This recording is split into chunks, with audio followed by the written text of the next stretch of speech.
Indonesia yang sering kita kenal dengan aroma tehnya yang khas.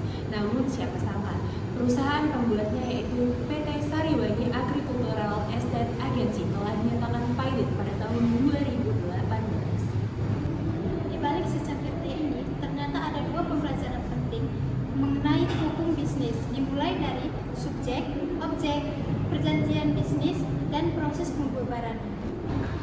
Pertama, mari kita bahas subjek hukumnya. Dalam kasus ini ada dua subjek hukum utamanya.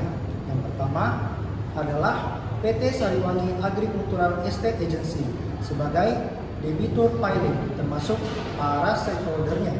Dan yang kedua adalah Bank ICBC Indonesia sebagai kreditor yang menagih utang. Sebagai badan hukum perseroan terbatas, PT Sariwangi Agricultural Estate Agency memiliki hak dan kewajiban sendiri. Ia bisa memiliki aset, berutang, serta digugat di pengadilan. Lalu, objek hukumnya adalah hutang sebesar 1,05 triliun serta aset perusahaan seperti pabrik, mesin, perkebunan teh untuk melunasi bandel pilot hutangnya.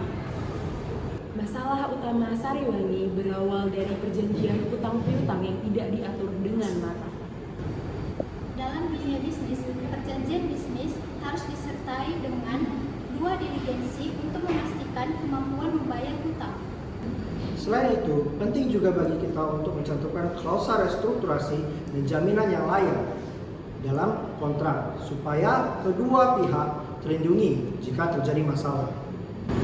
Perjanjian yang baik juga seharusnya mencantumkan profil keuangan seperti batas hutang dan kewajiban melaporkan kondisi keuangan. Hal-hal kecil seperti ini juga bisa mencegah perusahaan jatuh ke pilot. PT Sariwangi Agricultural Estate Agency dibentuk sebagai perseroan terbatas pada Undang-Undang Nomor 40 Tahun 2007 serta disahkan oleh Akta Notaris dan Kemenkumham secara resmi dibangun menjadi hukum yang mandiri. Namun, pembubarannya terjadi karena putusan pengadilan niaga, bukan karena keputusan pemegang saham. Hal ini telah diatur dalam Undang-Undang Nomor 37 Tahun 2004 tentang kepailitan.